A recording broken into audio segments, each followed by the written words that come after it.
नमस्कार दोस्तों, स्वागत है आपका आपके पेज और चैनल पर। कैसे हैं आप? और वही सवाल और जवाब का सेगमेंट लेकर फिर से आ गए हैं, क्योंकि आप लोगों ने अपने सवाल भेजे हैं तो उनका उत्तर तो आपको चाहिए ही। नहीं मिलता है तो पूरा एक हफ्ते आप पूछते हैं कि हमारे सवाल का उत्तर क्यों नहीं मिला। तो दो सवाल लेके मैं बैठी हुई हूँ डैडी के सामने। प्रणाम डैडी। जीते रहो बेटे। महेंद्र नाथ गोस्वामी जी बोल रहे हैं, सर जी के पास बहुत संस्मरण भरे पड़े होंगे, उन प्रेरक और अनमोल बातों को अवश्य शेयर करते रहें, चाहे वो फिल्मों से रिलेटेड हो, चाहे वो कवि सम्मेलनों से रिलेटेड हो। अब इस बारे में आप क्या कहना चाहते हैं, क्योंकि आपने एक युग जिया है। इतने संस्मरण हैं, तो क्या आप संस्मरण यहाँ पे बोलना चाहते हैं हमारे पेज पर या नहीं? जी डैडी, संस्मरण तो इतने सारे हैं। आप किस चीज पर सुनना चाहते हैं, या पर्टिकुलर कोई बात हो तो आप उसको बोलिएगा मुझसे, तो मैं उसका उत्तर दूंगा। बिल्कुल। अब ये तो जनरल आपने कह दिया। अब जनरल में तो मैं जब से मैं होश संभाला है और आज तक पता नहीं कितने संस्मरण।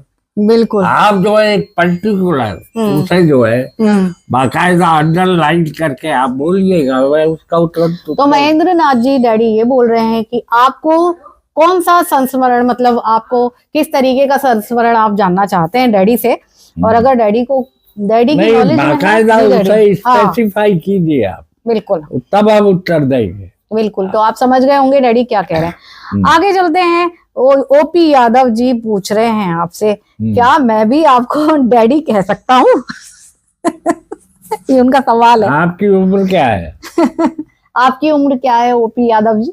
हाँ, अब डैडी के लायक है या दादा के लायक है या किसके लायक है, जब वो मालूम हो जाएगा तो बता देंगे। सही बोल रहे हैं, है ना। आगे अगले सवाल पे चलते हैं। ये रोहित मुंतशिर जी हैं, मैं गाने लिखना चाहता हूँ, तो कैसे शुरुआत करूं? आपने गाने लिखने की शुरुआत कैसे की थी? ये बड़ा कठिन प्रश्न है। अब आप उत्तर दीजिए। आपसे नहीं, ऐसा है जी डैडी कि आप जो है, पहले मैं जो आम लोग बोलते हैं हाँ वैसे बोलता हूँ। जी डैडी। पहले आप पढ़िएगा गीतों को। हमने जो शुरू किए तो हमसे जो पहले गीतकार थे उनको पढ़ा, फिर उन्होंने गुना, फिर उनके पास गए, फिर उनसे सलाह ली क्या करें, और फिर अपना रास्ता निकाला। समझ में आया ना। तो आप जो है पहले पढ़िए, पढ़ने के बाद में अपने जीवन को ही टटोलिए। अपने जीवन को ही टटोलिए। आप समझ गए? उसमें टटोलिए कहाँ आप, और कौन सी चीज आपको ज्यादा प्रभावित करती है। बिल्कुल। आगे चलते हैं। ये है रेखा शर्मा जी हैं, दुबई से ये बोल रही हैं, आपने फिल्मों में भी गीत लिखे हैं, आप मंचों पे भी देश और विदेश में गए हैं। ये बताइए, फिल्मों में गीत लिखना और मंचों पर एक कवि की तरह प्रेजेंटेशन देना, उसमें क्या फर्क होता है? दोनों का अलग अलग है असर। आप बताइए। नहीं, हम बताए क्या। मंच पे जाना वहाँ सीधे जनता होती है, हमको फौरन जो है उसके हृदय में उतरना होता है जो विषय होता है। अच्छा। तो उसका फौरन रेस्पॉन्स भी आता है। अच्छा। हाँ, तो उस तरह से हम बनाते हैं। वहां पर कोई बाजा गाजा नहीं होता है, कुछ नहीं होता है। हमको अपनी परफॉर्मेंस से प्रभावित करना पड़ता है, और उस विषय को, जिस विषय पे हम बोल रहे हैं, पूरा अधिकार होना चाहिए। तब वो हमने अपने छंद निकाले, अपने स्टाइल हमारा अलग रहा, तो हमेशा ये ध्यान कीजिएगा कि मैं भीड़ से अलग कैसे दिखाई दूं। जी डैडी। और फिल्मों के लिए भी उन्होंने पूछा है। फिल्म का तो ये है कि सिचुएशन चलती है, उसको आपके बिल्कुल आपको अंदर तक जाना होगा, फिल्म को समझना होगा, फिल्म की अंतरात्मा को समझना होगा। फिर हम तो मतलब अगर आप में दम खबे तो अपने गीत के द्वारा ही फिल्म को चलवा दोगे। बनेगी वो आपके गीत।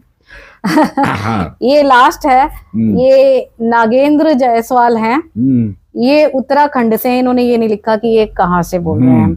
इनका सवाल ये है, लास्ट सवाल ले रही हूँ ये, क्योंकि छोटे छोटे सवाल थे। ये पूछ रहे हैं कि आप एक मध्यम वर्गीय परिवार, एक छोटी जगह से आए थे, सिकंदराबाद से, है ना, लेकिन आपने फर्श से अर्श तक की जिंदगी जी है। जब आप फिल्मों में गए तो आपको इतनी बड़ी हस्तियों के साथ एडजस्ट करने में कुछ परेशानी आई थी? नहीं, बिल्कुल जी डैडी। क्या है ना, वो भी हस्ती बाद में ही बने होंगे। शुरू में तो वो भी हस्ती नहीं थे जो जिनसे मेरी मुलाकात हुई। और मैंने अपने तौर पे ना, उन्होंने मुझे कभी ये जताया, ये बाद में आके खेल छोड़ो। जी जी जी, समझ में, उस समय नहीं। उस समय तो जितना प्यार उन लोगों ने दिया कोई नहीं दे सकता। तो अब जो है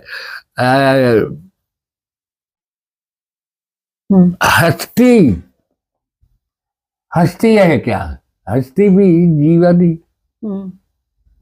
आप जीवन को जैसा, अब बहुत से लोग समझते, इसे मैं आडंबर कहता हूँ।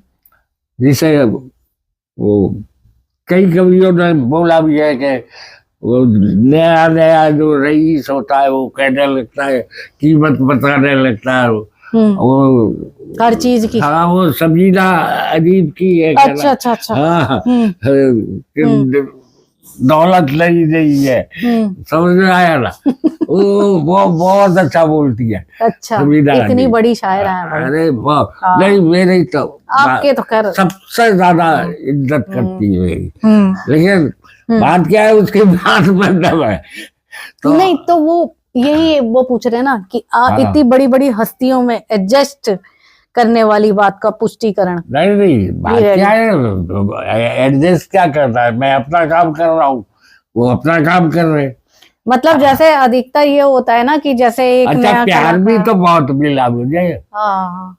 अच्छा, प्यार मुझे नहीं मिला, मेरे काम को मिला। काम को मिला, बिल्कुल। वो एक अलग, और उसमें ही जो है बहुत से जो है ये भी ऑर्डर लगे कि यार ये यहाँ क्यों है, इसे यहाँ से हटाओ। समझ में आया ना, बहुत सी मतलब वो चलती है, चाल है। राजनीति। हाँ, उसे फिल्मी राजनीति, फिल्मी नीति कहो। अच्छा, एक यहाँ पे मेरा भी प्रश्न है ना, ऐसे ही दिमाग में आ गया बैठे बैठे। ये मेरा प्रश्न है, मेरा सवाल है आपसे। आप कितना किस्मत को मानते हैं हर चीज में? क्योंकि आपने तो ग्लैमर हो, एक मैं वो आदमी था जो सिर्फ कर्म में विश्वास करता था जी। और आज भी मेरा कर्म में ही विश्वास है। और जो होता है अब वो किसके द्वारा होता है, अब आप उसे तकदीर पे छोड़ दें या किस्मत पर, लेकिन साजिशें भी तो होती है। हाँ। आप उसके अगर जाल में फंस गए तो कैसे निकलोगे? तकदीर जो है बनाने से बनती है। मैंने तो बोला भी था, तकदीर के हाथों से तकदीर बनानी, ये था और बनाई भी, लेकिन लोगों पे हजम नहीं हुई। तो वही चीज है। तो बेटा ऐसा है, किस्मत मत कहो, समय कहो। समय, बुरा समय और अच्छा समय।